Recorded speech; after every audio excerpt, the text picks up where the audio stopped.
देखिए, मुझे नहीं लगता कि किसी एक चीज की मौत होती है, खासकर कि इस देश में। इस देश में अगर आप दिल्ली में बैठे, हमारे नजदीक है प्रधानमंत्री का रेजिडेंस, बड़े बड़े नेता यहीं रहते हैं, तो आपको लगेगा कि वो नेता ही देश की आवाज है। नेता देश की आवाज नहीं होती, जनता देश की आवाज होती है। तो जो नेता बैठते हैं वो आपको कहेंगे लिबरलवाद खत्म हो गया और फैसिस्ट गवर्नमेंट आई है।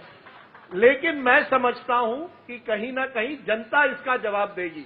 अगर आज आपको संडे के दिन पर हर एटीएम पे लोग त्रस्त नजर आते हैं और हमारे नेता मस्त हैं, तो वो जनता आपको जवाब देगी कि लिबरलवाद खत्म हुआ है या नहीं हुआ है।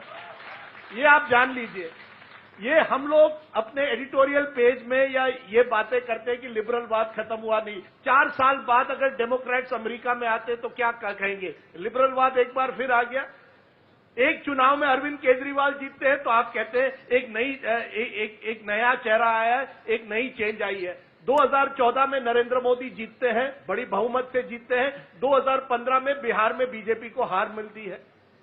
चुनाव से आप ये मत कहिए कि कुछ खत्म हुआ है या कुछ जग गया। लेकिन हां, मैं एक कहूंगा गौरव, इस देश में एक बदलाव आ रहा है।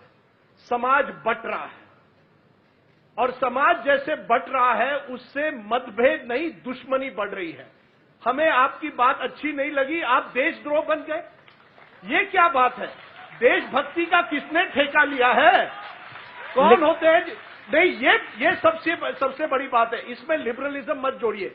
इसमें मैं पूछता हूं कि ये जो नेशनलिज्म की जो नैरेटिव है, ये कौन कहता है कि आपको ठेका मिल गया कि आप ही देशभक्त हैं? आप स्विस बैंक में अकाउंट रखते हो और आप देश को कहते हो कि मैं देशभक्त हूं।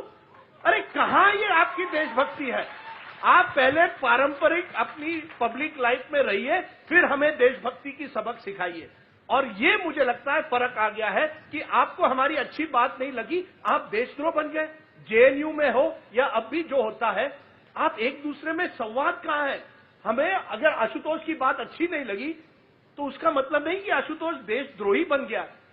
देशभक्ति और देशद्रोह की जो नई राजनीति है, ये मुझे डराती है, क्योंकि ये भारत की भाषा नहीं है, ये किसी दूसरे देश की भाषा है।